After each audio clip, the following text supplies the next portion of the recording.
Hi, I'm Duane Marino, and this motivational tip is called jealousy. I had a life-changing lunch a few years ago with Girard. Every time I meet with him, he's got a different message for me in some way, somehow. I'm not even sure if he's really aware that he's doing that, but he's somebody I admire, I look up to, and he's got a certain way of presenting things that I've never really quite heard anybody else have.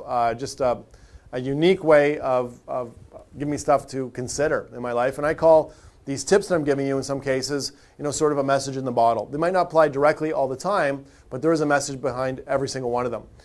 I was having lunch with him and his wife, Kitty, in Detroit at the bottom of the General Motors Towers there, right by the Detroit River. There's an Italian restaurant there where he likes to frequent. And we're just eating lunch, and he's having his pasta, and I'm having mine, and his wife's eating whatever she's eating. And he turns over to me, kind of looks at me, and he grabs my hand, much like my father or my grandfather maybe would have. And as he grabs my hand, he kind of gives it a bit of a squeeze. He starts to almost turn red, and he looks pretty upset. And he goes, Marino, do you have the disease? And that was it.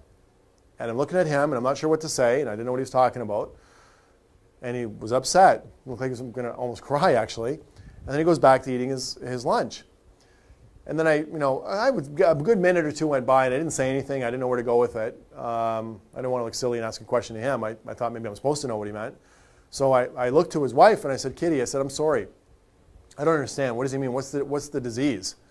And she goes, oh, Duane, you don't know what the disease is? I go, no. And she goes, well, I'll tell you, it's taken out a lot of people out of our lives. Lots of people have kind of passed away or passed on due to the disease. And she says, I can tell you, based on what I'm seeing here with you and where your life is headed, if it hasn't hit you already, it's probably going to show up at some point, and it's awful. It's an ugly, ugly thing. And I go, well, what is it? She goes, it's jealousy. And I just kind of stopped. And I said, wow. And I turned to him, and I said, Joe, you don't know me that well yet. We've not done business yet together. And I said, but you're going to find this out clearly. And anybody that deals with me personally understands this. I said, Joe, I don't have the disease. As a matter of fact, I admire success. Extremely. And what I want to do is not only not be jealous of success, you or anyone else is more successful than I am. All I want to do is really study you and learn from you. I want to take a little piece of you or a little piece of the next person I meet at my next seminar or someplace in my personal life, and I want to take them with me. And jealousy has no place in my nervous system, my heart, or my head. I literally can't relate to it. So here's the problem with jealousy. Jealousy blinds you from how these people are actually being successful.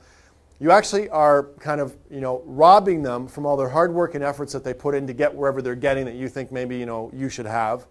If you're motivated to, do better so you can buy the bigger home on the street or the biggest boat, believe me, there's going to be some neighborhood you're going to drive through, has a bigger house.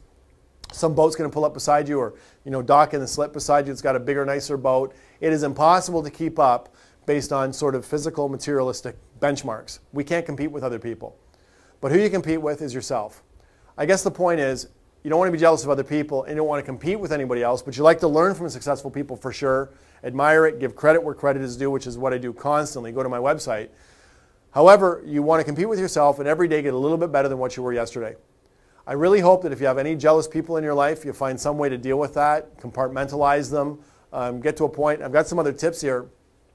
You can't eliminate everybody out of your life, but there's other little ways you can reframe them, where maybe they're not quite so hurtful or painful for you.